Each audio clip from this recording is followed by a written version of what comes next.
Bonjour et bienvenue à tous dans votre JT Agri 85 TV. Cette semaine, c'est une édition spéciale consacrée à la fête de l'agriculture. Nous partirons également à la rencontre d'un éleveur de moutons vendéens qui participera au concours qui sera organisé le 25 août à la Châtaigneraie.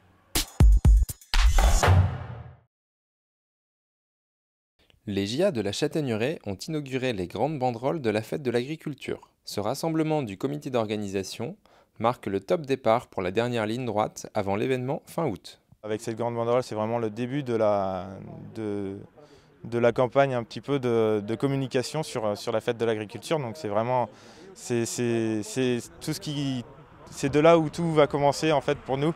C'est le grand saut maintenant. Ça fait un peu peur bien sûr. C'est toujours un peu impressionnant aussi comme événement. Donc on se demande un peu comment tout va se dérouler. Et bien sûr, on fait aussi avec. Hein.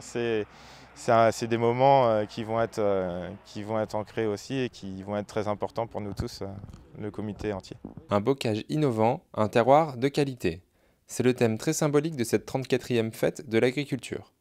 À travers ce titre, les JA veulent communiquer auprès des consommateurs. C'est vraiment pour parler du côté innovation de l'agriculture dans tous les domaines, donc aussi bien au niveau technique avec le matériel qui évolue, mais également avec tout ce qui est innovation au niveau des productions. Pour le côté terroir de qualité, il y a vraiment les produits bien entendu qu'on veut mettre en avant sur cette année avec des repas qui sont faits avec les produits locaux, mais également le côté terroir de qualité avec les haies, les fossés, les cours d'eau qui sont entretenus par le milieu agricole. Le Moisbat Cross sera comme chaque année au rendez-vous.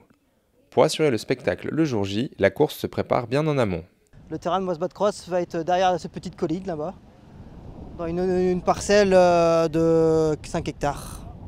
Le parcours fait 500 mètres et sur une quinzaine de mètres de largeur. Tout est fait sur informatique, on a dessiné sur informatique le plan du parcours.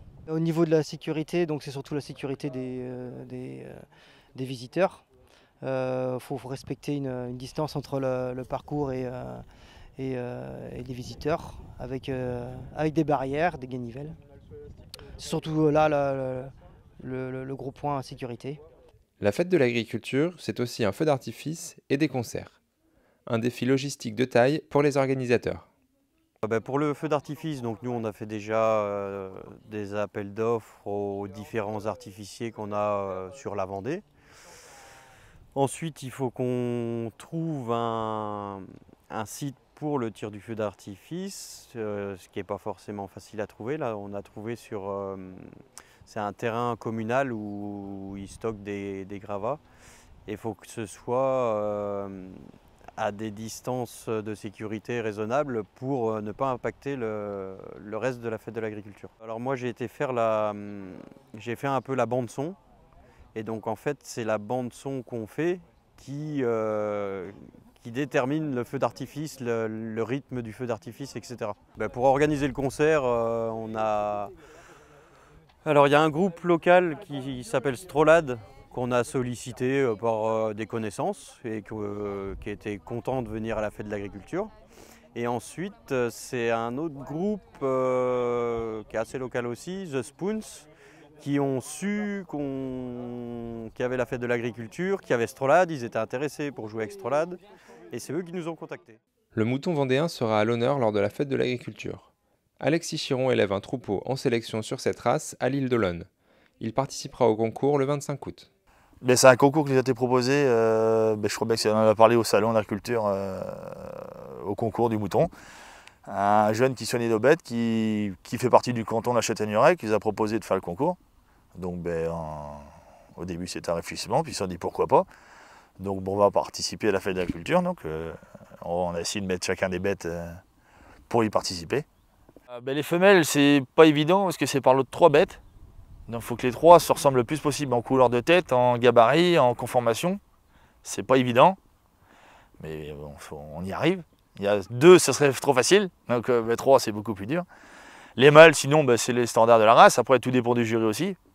Il y a des jurys qui vont juger plus l'aspect conformation, d'autres plus l'aspect race, quoi. Ça dépend du jury, quoi. Ici, les moutons vendéens depuis mon grand-père. Donc c'est un animal qui se conduit bien sur les terres qu'on a ici, donc qui valorise bien les marais.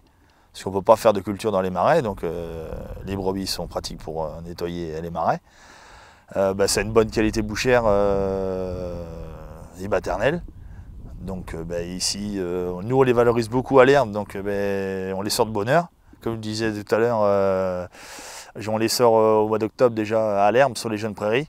Elles restent tout l'hiver dedans. Et les jeunes qui sont pour la repro, on les met dehors avec leur mère pour finir la croissance. Et ça, jusque là, ça marche pas trop mal. Donc il y a une partie qu'on vend en reproduction.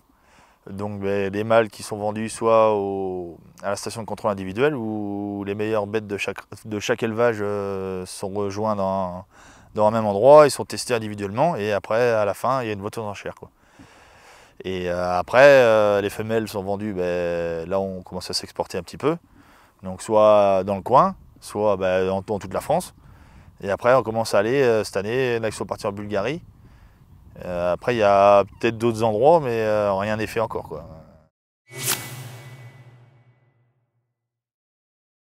Samedi dernier, les producteurs de lait Juste et Vendéen étaient au magasin pour promouvoir la marque. L'occasion de discuter de leur travail avec les consommateurs. Une partie de notre lait va à cette marque. Et donc c'est du lait qui est produit exclusivement en Vendée par des éleveurs vendéens. Donc déjà on aime bien être au contact du public, expliquer ce qu'on fait. Parce que c'est vrai que les gens ils ne savent pas vraiment comment ça fonctionne l'exploitation. Donc on leur explique, on élève bien nos animaux, souvent avec amour. On est content et fiers d'être ambassadeur de cette marque. C'est un lait qui va vraiment rémunérer notre produit au juste prix. Le prix du lait qui est vendu, il n'est pas vraiment valorisé comme on voudrait, quoi. On vit, on survit, quoi. On est dépendant de tout. Tout ce qu'on achète, l'aliment, les concentrés, les soins pour nos animaux, ça coûte cher. Et c'est vrai qu'on a besoin, le temps qu'on passe aussi, on passe beaucoup de temps aux animaux, on fait des semaines, souvent c'est 65-70 heures par semaine. Le juste prix a été fixé à 98 centimes le litre, ce qui permettra à terme une rémunération à 45 centimes le litre pour le producteur. Subvenir aux frais, aux charges de l'exploitation, se sortir un salaire décent et investir ou essayer d'avoir des conditions de travail encore mieux, quoi. Avoir du confort pour nos animaux, encore plus que ce qu'on peut avoir maintenant. Il faut être plusieurs, déjà rien que pour faire la communication auprès des gens. C'est pas évident de parler comme ça devant les gens, leur montrer qu'il y a du lait vraiment très local sur la commune où ils vivent. Autant prendre le lait qui vient de chez nous, de nos producteurs voisins. Je vais quand même faire valoir les producteurs de ma région et même de ma commune. Jusqu'au 29 juillet, il est encore possible de voter pour les visuels du concours Les agriculteurs aiment le Tour. 2 visuels vendéens, à Chaillé-les-Marais et à Beaufou, sont en lice. Vous pouvez voter pour eux en vous rendant sur la page Facebook de la FNSEA.